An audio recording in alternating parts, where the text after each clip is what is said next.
We are here, my friends, to wrap up my reading for July 2020-24.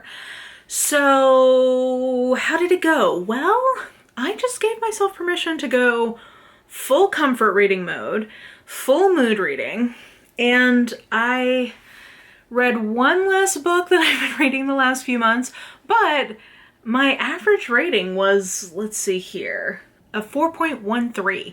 That's between an A and an A plus, or an A minus and an A, I guess, for me on my rating. So I was reading things I really liked or like was enjoying. I just didn't read as much of it. And you know, I have to say, I have been reflecting more on my slumpage. And I'm starting to wonder if I'm, instead of slumping, maybe I am just finding better balance. Maybe I should stop thinking of this as a slump and more just of me rebalancing, because it has been my goal for the last like 5 years to read less.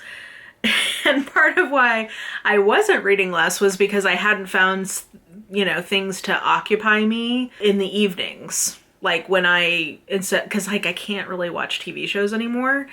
And, you know, between finding some TV shows I can watch, like all of the Dropout stuff, I actually can focus on because it has some fourth wall breaking, so it helps me follow it a little bit better, or like be able to focus on it. Knitting, you know, being on TikTok some, I don't know, like I think I just have found other things in addition to reading that can actually hold my focus. So maybe I need to start just thinking of this as a positive thing, that I'm finding a little more balance. Now, would I like to read a little bit more? I think yes. I think ideally I would read like 12 to 15 books a month. That would, I think, be a really nice balanced place for me.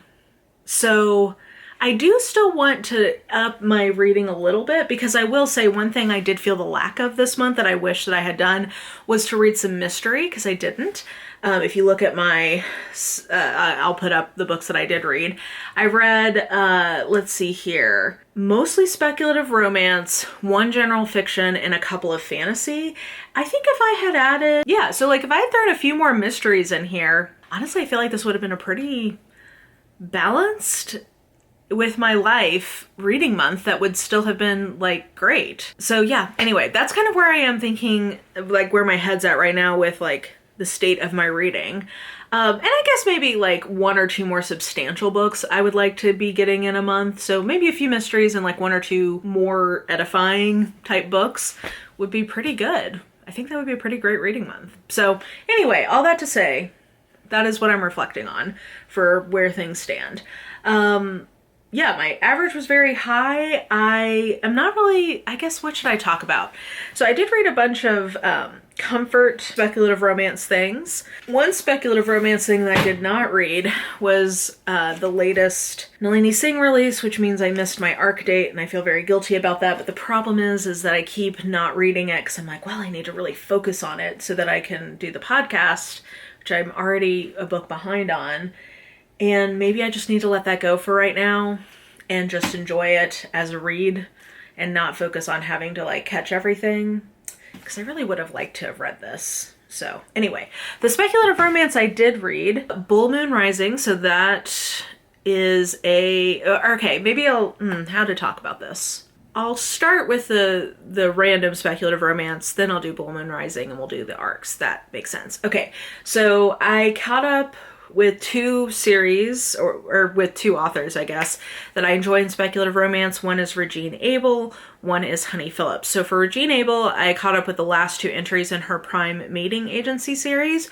One was I Married Krogel, which was a spinoff from I Married a Beast, which I DNF'd because I was very uncomfortable with like the use of the word exotic. And I don't know, it was not fun for me. But this one, that wasn't the angle, because that wasn't the heroine's perspective. And it was actually a very sweet story about someone recovering from emotional abuse from a past partner. So that was very nice. And I also read I Married a Mothman, where the romance I didn't think was as strong, but the world was really cool and I liked the plot. Regine Abel always has like really interesting things she's doing with her sci-fi worlds.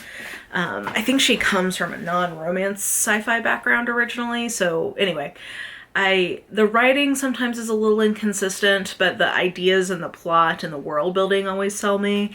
And I do love a marriage of convenience. You guys know that's one of my favorite tropes. So those were both fun, not like the best in the series, but both of those I would say are like B+ books. And then I read 2 adaptations that Honey Phillips did of old musicals, but in sci-fi romance. So one was My Fair Alien and the other one was The Alien and I.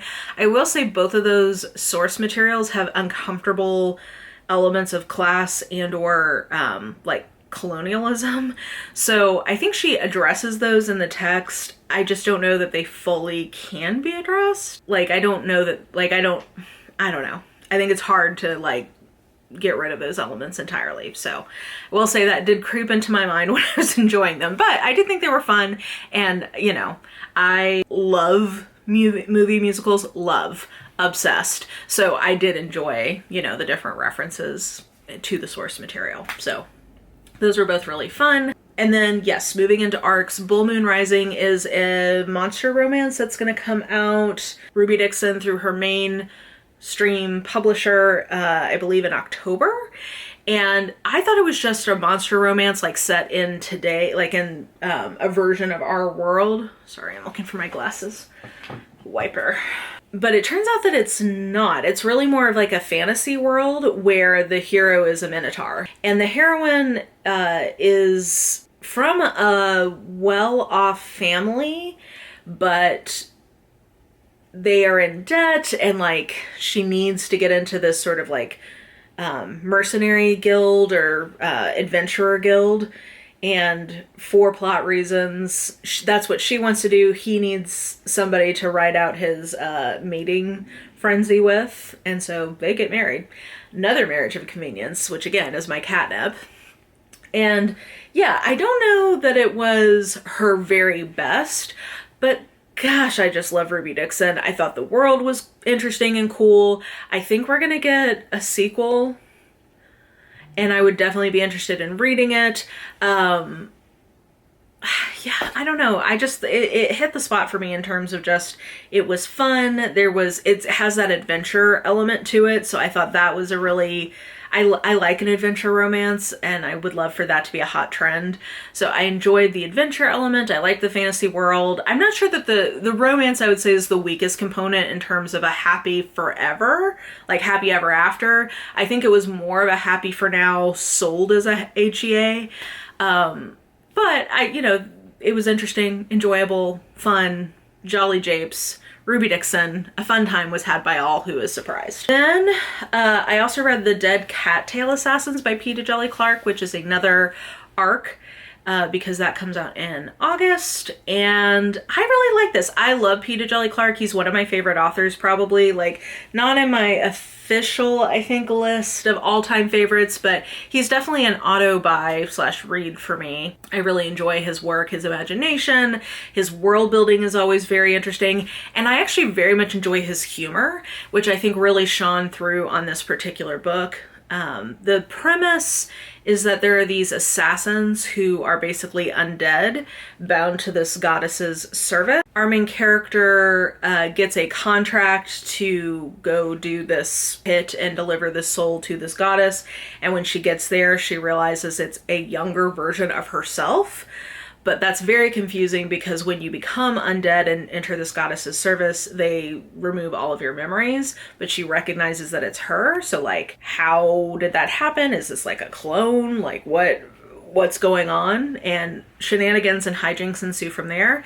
Considering that there's an undead, like vengeful goddess at the heart of this in some ways, the magic system, it has a very jolly japes tone to it.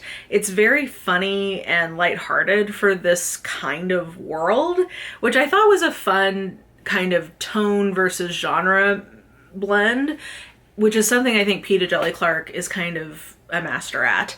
I will say there was a certain something missing from this, a certain je ne sais quoi. And I think that's just me. I don't think it's the book. So for me, it's like a 3.5, like a B+. It's not my favorite from him, but I think it might be the beginning of a series. If so, I would definitely be interested in continuing because I thought the world was super interesting and the humor I thought was great. So yeah, that one's coming out in August. And then moving into my top 2 books I read this month. I'm actually able to cover all of these books too when I don't read as many. That's kind of nice. So my runner-up is not an ARC. It's been out for a while, but Several People Are Typing by Calvin Kasulka.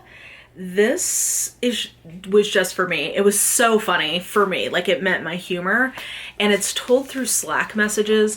I wonder, so as a fellow office drone, this just spoke to me. I wonder if you're not as in corporate America, if this would work as well for you, because a lot of the things that I found funny were just like hashtag relatable office funnies.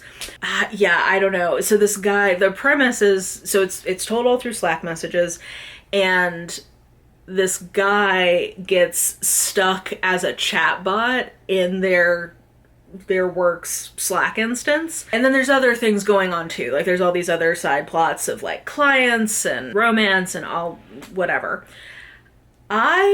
This is magical realism the way I like it. It's just like a flavor of magical realism that he's sucked into this chatbot. That's really the main thing in that regard. And everything else is pretty normal. That's how I like my magical realism in general. It reminded me very much of what I like about magical realism short stories, but in a longer form. I would say, given the format, this probably should be thought of as a novella versus a full novel. And I think in that regard, it just really worked for me. I think the ending of this doesn't work for everyone. I saw some comments about that when I mentioned it originally, which I can see. For me, it was fine. And yeah, this just made me laugh a lot. The existential horror implied by becoming a sentient chatbot is, I think, funny, but also truly horrifying. And yeah, this is definitely one of my favorite things I read this year. I really, really enjoyed this. And then the last arc, and the thing I gave the highest rating to, was A Sorceress Comes to Call by T. Kingfisher. This is maybe my first 5-star T. Kingfisher, perhaps. The reason being, I think this is the best paced of this kind of book that I've ever read from her.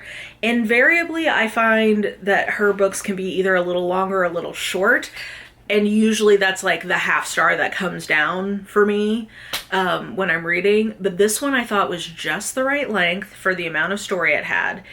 I loved the characters and the genre mashup. It's like dark, kind of like horror fantasy, but in the context of something paced like a Regency romance. It was a very interesting blend, and one that just really hit the spot for me. I really liked the characters, the theming. I just thought it was so great. So it's the setup for it is that it's loosely based on the Goose Girl folk tale, or I guess that it might be a fairy tale. It might be in the Grimm's fairy tales. It's not one that I'm overly familiar with, but that's kind of like the loose inspiration for this one. And we have 2 main characters, one of whom is the daughter of this titular sorceress, and this sorceress is just absolutely wackadoo. She is bad news bears, cruel, forces her daughter to she basically can inhabit her like a puppet and force her to do what she wants. She has this familiar who's this big old horse, and she loses the support of her former, she was being a mistress basically for money, and that takes a turn. So she sets her sight on this other guy, this other rich guy in the further away. And so they're gonna go stay with him under false pretenses, and she's gonna convince him to marry her. The other point of view character is that dude's sister, so his older sister, or spinster sister basically, and she calls the sorceress Doom. She immediately knows she's bad news. And so she's trying to keep her brother from marrying the sorceress, and so she has this house party to try to stop it, and things kind of just spin out from there. It was so well paced, especially compared to some of her other books like this. I think that it had the right amount of action for the story type to keep it moving along, but not too much action. It was just the right amount. I really liked the characters and some of the themes about free will and I don't know. I just thought it was great. It was like the perfect tea kingfisher for me. So it's 5 stars. It's probably I guess definitionally it's my favorite tea kingfisher, even though it's like on technical grounds it's 5 stars. Like when I think about what I like better, maybe I liked Sword Heart better. I don't know. It's hard to say actually. But I thought that it was just exactly what I wanted. So I think that's coming out in the next week or two. So I hope people enjoy it when they pick it up. I know I did. And it was my 5 star. So yeah, I think that does it for July reading. And let's see what happens in August. Maybe I can kind of inch closer towards maybe like a 12-ish bookmark, throw in some mystery, and maybe we're going to be in a new equilibrium. We'll see. Anyway, let me know how your reading's going, if you've read any of the things I talked about, if you've got anything that you really enjoyed that you read in July, let me know below. And yeah, I think that will do it for me. So if you enjoyed this video, please like, subscribe, follow me, I guess, on social media, though I'm not there very often anymore.